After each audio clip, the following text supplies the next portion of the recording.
منا غيرك يا الله، يا الله منا غيرك يا الله، يا الله منا غيرك يا الله، يا الله فرجك يا الله، يا الله فرجك يا الله. بالروح بالدم نفديك يا حلب، بالروح بالدم نفديك يا حلب. المظاهرة اليوم طلعت معرة النعمان مطالبة للقاضي بتوحيد الصف.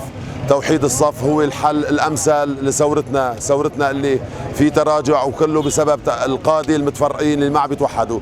عم نطالب بتوحيد القاضي، توحيد الصف، كلياتنا اسلام، بدنا توحيد الصف، بدنا نكون معركتنا تكون معركة وحدة بقائد واحد بجيش واحد لتحرير حلب، لفك الحصار عن حلب، لتخفيف المعاناة عن أهلنا بحلب وعن أطفال حلب. الله أكبر الله أكبر الله أكبر الله أكبر.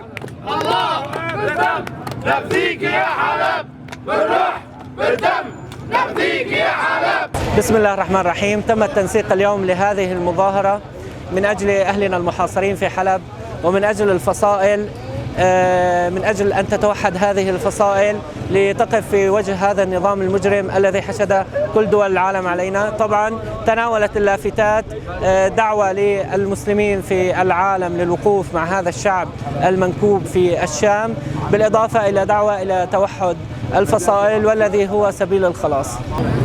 قلنا لكم ونعيدها مرارا وتكرارا، والله ما نخشى بأس روسيا ولا بأس إيران ولا بأس ميليشيات الحشد الشيعي ولا ميليشيات النصيرية، إنما نخشى من بأسنا بيننا. فهذه الأمة لا تهلك بتكاثر أعدائها، إنما تهلك بتناحر أبنائها.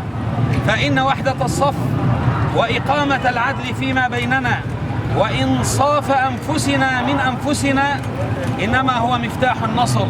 خرج أهالي مدينة معرة النعمان بمظاهرة طالبوا من خلالها بإسقاط النظام وتوحد الفصائل تحت راية واحدة وبجيش واحد وتحت قيادة واحدة من أجل فك الحصار عن مدينة حلب. أحمد الجربال لشبكة المعرة الآن من معرة النعمان بريف إدلب.